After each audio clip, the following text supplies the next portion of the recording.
Өдрийн мэнд төргий экскаваторын сэнсний ажиллагааг тайлбарлая. Зураг дээр носоос сэнсний эргэлтийн чиг өөрчлөгч хуваарлах гидрийн мотор харагдаж байна.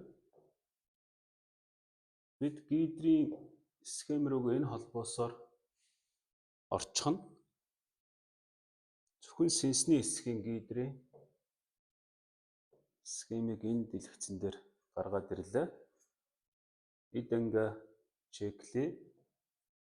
Поршент носоос, удирдлагын носоос, хуваарлагч, гидрийн мотор, сэнс, чиг өөрчлөгч солноид, урсгал нэмэх солноид ингээд эд ангиуд харагдаж байна. Одоо системийн ажиллагааг нэг яваад үзье.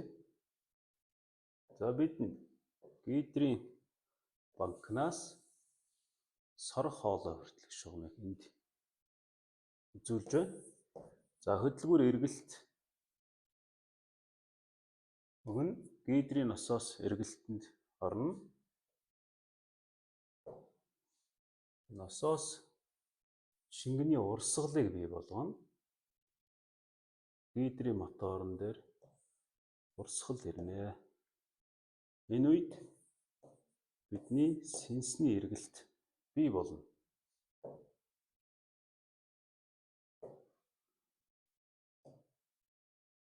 Буцах хэсэгтээ спулээр дамжаад гидрийн моторын буцах хэсгүүд энд нийлж гидр системийн буцахын шугамд холбогдно. 1. Хоёрт операторын сонгосон удирдлага дээр тог ирлээ гэж тооцно. Удирдлагын носоосноос чиглэл солих спул дээр даралтай тос ирсэн байгаа. Энэ сувгаар спул нээгдээд энэ гидрийн спулийг дээш чиглэлтэй түлхэнэ. Энэ үед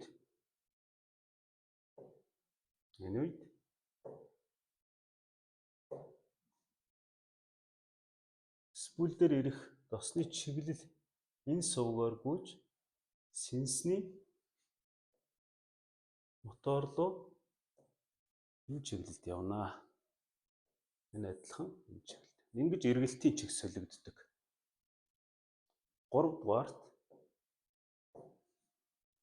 носоос ажиллах үед өөрийнхөө удирдлагын хэсэг рүү усны урсгалыг илгээдэг. Бүршний агшил тодорхой хугацааны дараа даралтын нөлөөнд өртөж шугам энэ сувгаар даралтай тосыг удирдлагын поршингийн хэсэгт илгээнэ. Энэ үед удирдлагын поршингийн хөдөлгөөн бий болж носоос өөрийгөө удирдах эхэлнэ гэсэн санаа. За дараагийн зурган дээр сэнсний хурдан эргэж байна уу? Удаан эргэж байна уу? Эсвэл чиглэл нь өөрчлөгдөж байна уу гэдгийг энэ зурган дээрээс ярилцъя. 1. Сэнсний чиглэл өөрчлөх энэ спулийг ашигладаг гэсэн. Урсгалын их багыг тохируулахад энэ спул ашиглагддаг гэсэн. Носоосны удирдлага маань энэ хэсэг дээр харагдаж байна гэсэн. Машины радиатор халалт үүсгэхэд гидрийн дос халахад энэ, өргөлтийн шингэн халахад энэ, агаар халахад энэ мэдрэгчүүд хянахаар дамжаад машины компьютерт эсвэл хөдөлгүүрийн компьютерт сигналыг өгдөг. Хөдөлгүүрийн компьютер тодорхой хэмжээний боловсруулалтыг хийж носоос руу гүйцэтгэх механизм руу, носоосны удирдлага дээр хүчтлийн хэмжээнүүдийг өгдөг. Энэ процесс идэвхжснээр урсгал бий болно. Урсгал бий болсноор бидний сэнсний эргэлт ихсэх, сэнсний эргэлт багасгах гэсэн үйлдэл гүйцэтгэдэг. За. Зурагт хоёр насосны зургийг зэрэгцүүлж харагдуулсан байна. Нэгдүгээрт бид улаан өнгийг даралт өндөртөө, алаг өнгийг дунд хэмжээний даралттай, ногоон өнгийг даралт багатай гэж ойлгоно. Хоёрт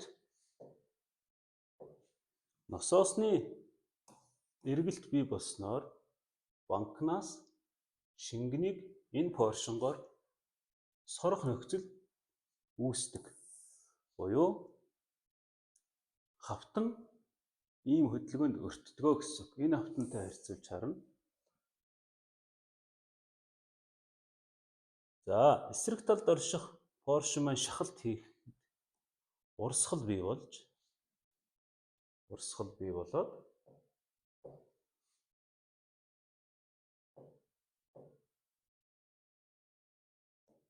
энэ сувгаар сэнсний мотор руу урсгал явна.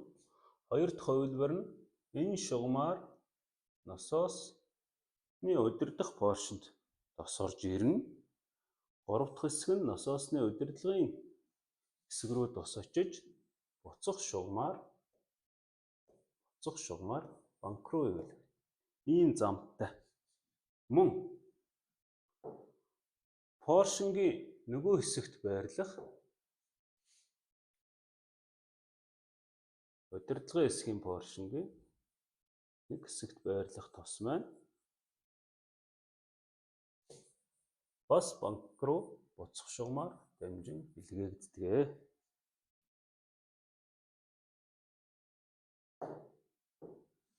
Энэ дээр насосны зүсэлтийг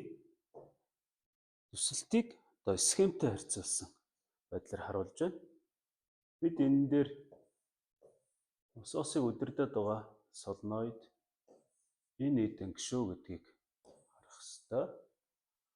Мөн урсгалыг нэмээд байгаа спул энэ хэд анги шүү гэдгийг харчих ёстой. За, энэ зурган дээр насосны эд ангийн нэршлиг харуулсан байна. Энэ зурган дээр системийн эд ангийн нэршлиг харуулсан байна. За, энэ хүртэл бичлэгтэй хамт байсан та бүхэнд баярлалаа.